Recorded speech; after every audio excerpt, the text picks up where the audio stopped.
Rhode Islanders for enforcement of legal immigration. Terry's been a long-time friend of this organization and a hard, dedicated worker to the cause. And we bring him here today because of our wonderful friends in Providence. So, ladies and gentlemen, are you ready to record, sir? Yes, I'm all set. You're on now. Mr. Terry Gorman.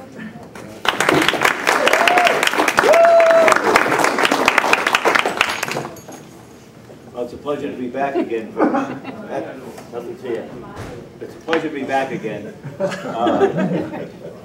And we have to say thank God for RERA and the head of RERA here, Ray McKay. He's the only person that defended the Republicans in the whole state of Rhode Island in a recent incident that he referred to as the people from Providence. But it has to do with in-state tuition for illegal aliens. I'm not going to be a long time, but I do want to refer you to what generated all of this. And the policy, as you all know, I hope you all know, that the Rhode Island Board of Governors for Higher Education put in gave in-state tuition to illegal aliens. And it just so happens, and we're waiting to hear from the U.S. Attorney right now, that it's against several federal laws. And the one that violates the most is 8 U.S.C. 1621. And 8 U.S.C. 1621 specifically states that a state may provide illegal aliens a benefit for which such alien would otherwise be ineligible under subsection A of this section only through the enactment of a state law after August 22nd, 1996. Only after enactment of a state law, not a policy. But they put the policy in, and now I guess they intend for us to live with it. But several things are wrong with that whole thing, and I'll just go quickly. If in fact, in September of 2012, that's the law, illegal alien students get in-state tuition, they're still illegal alien students. That doesn't change.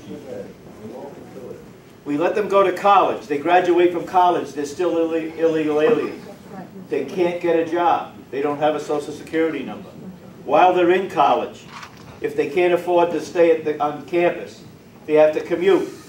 They can't commute because they can't drive a car. They're illegal aliens. They don't have a Social Security number.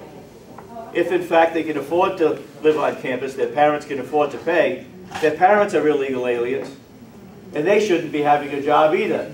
So it's another violation of the law. But all of those things nobody wants to pay attention to. And you can't convince them. It's their way or the highway. And that Board of Governors for Higher Education, every one of them went to the Bruce Sunland School of Arrogance. They just really think there's something, all of them. And especially Ava Mancuso. And she's the chairman of the Government Affairs Committee for that board.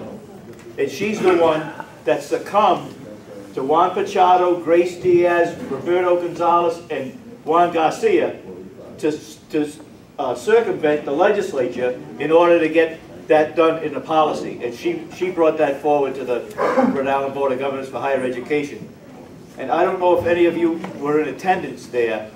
We went to that hearing, and after every one, and I'll put it this way, after every one of the Latino advocates and the Latino children, because there were no other ethnic illegal aliens there were only Latinos there. After each one was done, on the dais, Ava Mancuso went like that. She applauded each one of them. So what chance do you stand? But anyway, getting to the point of why I'm here. A week ago Sunday in the paper, there's an article in the Sunday Journal.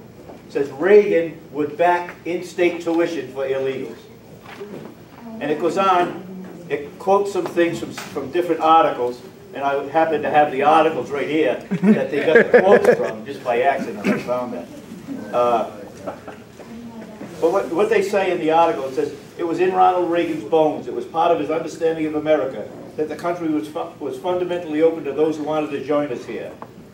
And dear friend Alan Simpson said, Reagan knew it was not right for people to be abused. Anybody who's here illegally is going to be abused in some way, either financially or physically. Now, that's the quotes that they took out of this.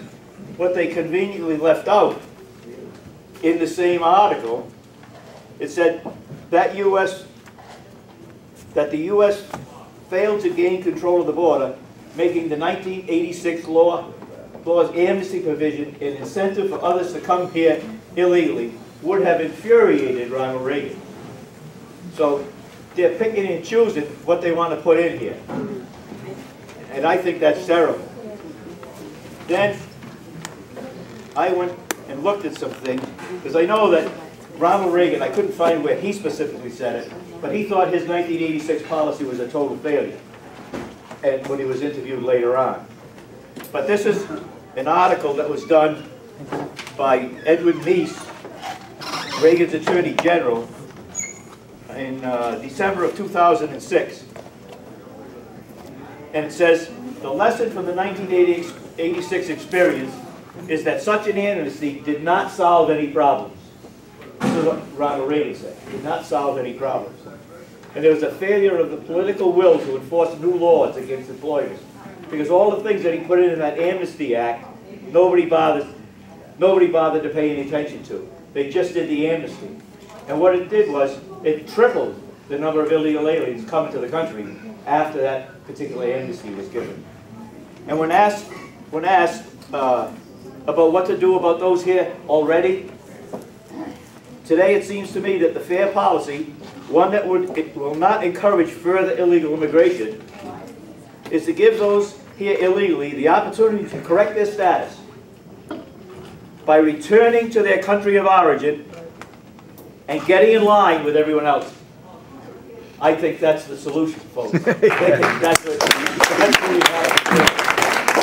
And for them to quote that, and what's so wrong with that, and I emailed both of the authors of that article. What really infuriated me, and I'm not a registered Republican, I'm unaffiliated or independent or whatever, but most people know my views, but I just would say that I'm independent for today. But this article that's so offensive, one of the things it says is, we are also influenced by compassion for students who are having the label illegal applied to them. Well, that's what they are. They're illegal aliens. We're not all of a sudden applying it to them. If they came here when they were 2, they were illegal aliens. If they're here when they're 20, they're still illegal aliens. They haven't become a citizen. What something in that policy said, that the students would have to sign an affidavit that they would get on the road to citizenship. That's another thing they can't do, because you can't apply for citizenship if you're not a legal resident, a legal immigrant resident of the United States.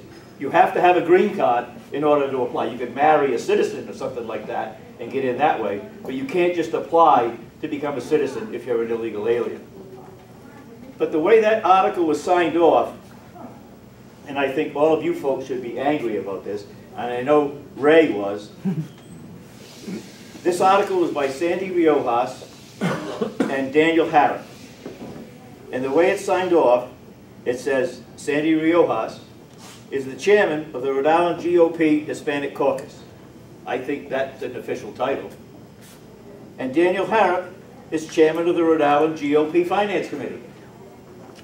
Well, I think that's an official title too. And if somebody's reading this article that isn't in the Republican Party, wouldn't you think that they would assume that these were 2 officials from the Republican Party, and even some folks that aren't really in tune with what's going on and who the officials actually are would have the impression that this is what the Rhode Island GOP thinks? Well, it's not really my business to tell Republicans what to do, but I think that's unfair. And what I did was I tried to get a hold of Ken McKay. Well, one of Ken McKay's people actually told me, good luck getting a hold of Ken McKay. He won't get back to you. And guess what? 2 weeks, he hasn't got back to me. So I went to the next guy in charge, I thought, Patrick Sweeney. And I said, I got to do something. I have to embarrass them. Maybe that's what I have to do. I put it on Facebook. Great job, this such and such. Oh, by the way, do you have a comment on the article that was in the Sunday Journal regarding Reagan in favor of in-state tuition for illegal aliens? No answer. Several other people that I know have done the same thing. No answer. Helen Glover tried to get a hold of him. You think that that would be influence there? Helen Glover would be able to get a hold of anybody. He's out of town. He's fundraising. He's still out of town fundraising as of yesterday. And I said to Patrick Sweeney, is he the only chairman of a Republican committee in the country that doesn't have a cell phone, that doesn't have email? Because why couldn't he send something back to Patrick Sweeney and say, here's the opinion? And Patrick Sweeney said that he was out of town, he couldn't get an opinion from him, yet there was an opinion in the paper just the other day from out of town, Ken McKay, that had an opinion on something, he wanted everybody to know about it. So this particular issue, I think everybody in this room agrees with Ryle's stance on illegal immigration, and there's going to be no Republican elected in the next election that isn't on the side of Ryle when it comes to illegal immigration. Whether anybody thinks so or not, people are not going to be getting elected with pandering to the illegal alien population in the country now. And today is another example. It was in GoLocalProv.com. Roland put it on Ryle's Facebook page that Cicilline and Langevin sent a letter to Ralph Mullis asking that he disregard the new voter ID law, to get rid of the, don't pay any attention to the new voter ID law. I mean, pandering 101, you know, I mean, that's all they're doing. And of course, everybody that knows me knows I send these things to everybody, the poison pen stuff. But I went on Investors Daily, and I think most Republicans would, or most people would think Republicans would be really a big part of this Investors Daily. That would be one of their Bibles. That's what most people would accuse you of. But they did a poll with illegal immigration. Fully 69% of Americans say they don't favor states giving in-state tuition to illegal residents while charging higher fees for legal or out-of-state residents. And they broke it down. 73% of Republicans are opposed and 20% in favor. Independents have even stronger views. 74% of independents are against giving in-state tuition to illegal aliens. And Democrats are strongly opposed too. 58% are opposed to giving in-state tuition to illegal aliens. And they break it down even further. Every major subgroup opposes giving illegals in-state tuition. Hispanics, who have more conflicted views over illegal immigration than is commonly known, are opposed 54%. 54% of blacks, of Hispanics rather. And blacks, 80% of blacks are against giving in-state tuition to illegal aliens. And that's a poll done by Investors Daily. And I sent this to Ken McKay, I sent this to Daniel Harrop, I sent this to Sandy Riojas, and I didn't get any answers from anybody. And that's all I have to say, folks. I hope when at the Ryle meetings, what I say at the Ryle meetings, I hope everybody leaves here pissed off. And I would hope that all you Republicans would be really pissed off that that's what the opinion is out there, because like Ryle's slogan, silence is consent.